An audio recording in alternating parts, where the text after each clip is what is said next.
हुआ हूं कि भारतवासियों ने सबसे पहले शराब कब पी। तो अब तक मुझे जो प्रमाण मिले हैं वो प्रमाण कहते हैं कि 1760 के पहले तक किसी भी भारतवासी ने कभी भी शराब नहीं पी। पहली बार इस देश में 1760 में शराब पी गई और वो कलकत्ता में पी गई और वहां पर एक अंग्रेजी शराब की दुकान पर पहली बार शराब बिकी और भारतवासियों ने पी और उस शराब की दुकान को स्थापित कराया रॉबर्ट क्लाइव नाम के एक अंग्रेज ने। और उसने जब कंपनी का राज चलता था इस देश में, ईस्ट इंडिया कंपनी का, तो कानून बनवाया, कानून से लाइसेंस दिया गया और उस लाइसेंस के आधार पर कलकत्ते में पहली शराब की दुकान खुली 1760 में और उस शराब की दुकान पर आकर भारतवासियों ने शराब पीना शुरू किया।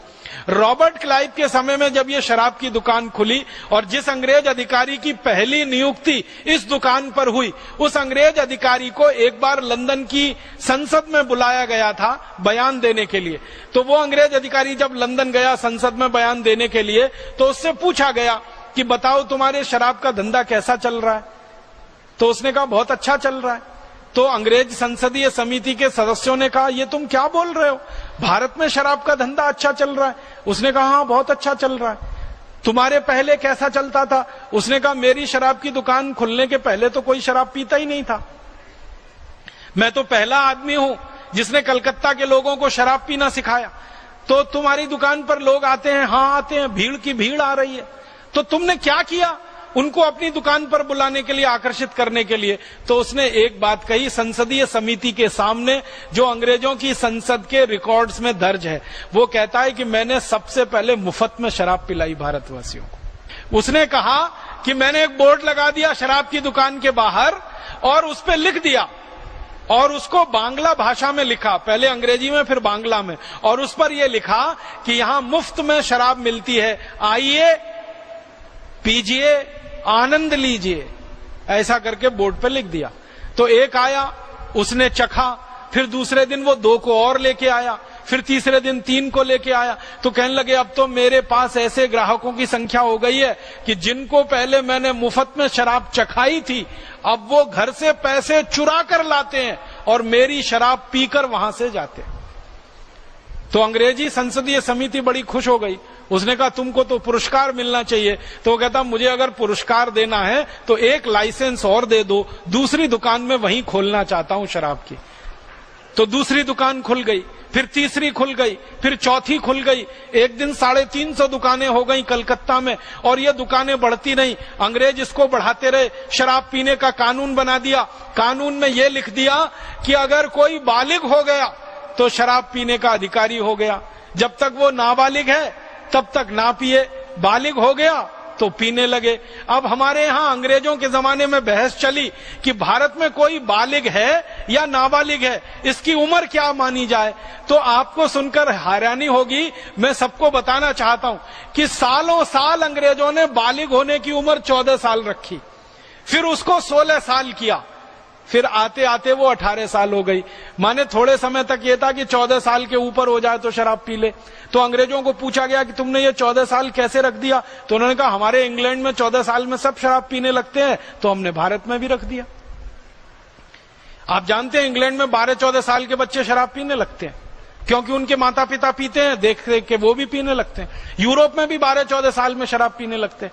तो चूंकि यूरोप और इंग्लैंड में 12-14 साल में शराब पीने लगते, तो भारत में भी वही उम्र उन्होंने रख दी। फिर थोड़े दिन बहस होकर 16 साल किया, फिर उसको 18 साल कर दिया। अब भारत सरकार को क्या करना चाहिए था? आजादी मिलने के बाद ये कानून समाप्त कर देना चाहिए था, क्योंकि हमारे धर्म में, हमारी न्याय व्यवस्था में शराब पीना पाप है, अधर्म है और सबसे घृणित काम है। तो ये खत्म होना चाहिए था। लेकिन भारत सरकार तो काले अंग्रेजों ने चलाई ना। उन्होंने क्या किया कि ये शराब के कानून को और ज्यादा खुला कर दिया और इतना खुला कर दिया कि पहले अंग्रेजों के जमाने में जब शराब का कानून बना था ना, तो अंग्रेजों ने उस कानून में एक जगह ये लिखा हुआ था कि भारत में अगर कहीं मंदिर है, कहीं मस्जिद है, तो उसके दूर दूर 500 मीटर तक शराब की दुकान नहीं होनी चाहिए। अंग्रेजों ने कानून में ये लिखा।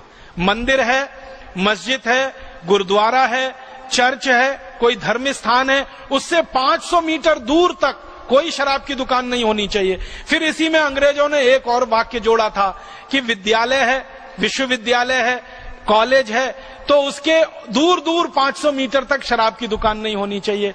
इन काले अंग्रेजों ने तो उसको भी हटा दिया उसमें से।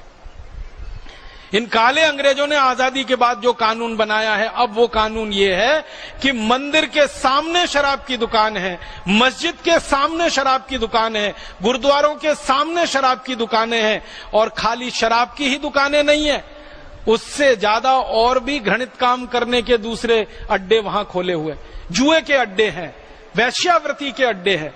ये अंग्रेजों का बनाया हुआ कानून है, और अंग्रेजों के बाद काले अंग्रेजों का बनाया हुआ कानून। परिणाम यह हुआ कि जिन अंग्रेजों ने एक शराब की दुकान खोली थी, आज इस देश में काले अंग्रेजों की मदद से लाइसेंसधारी शराब की दुकानें 32,000 हो गई हैं, और अगर आप बिना लाइसेंस वाली दुकानों को गिनेंगे तो वो 1 लाख से ज्यादा हैं। गांव गांव शराब की दुकान खुल रही है। अगर आप कल्पना करिए 1 लाख शराब की दुकानें हैं, तो इसका माने भारत के हर 6 गांवों के बीच में एक शराब की दुकान है। अब काले अंग्रेजों की तैयारी चल रही है कि हर गांव में एक शराब की दुकान होनी चाहिए, माने हर गांव में 6,38,000 से ज्यादा पूरे भारत में शराब की दुकानें होनी चाहिए। सारे देश को शराब में डुबो देना चाहिए, और इसकी नीति कई राज्यों में बनकर लागू हो रही है।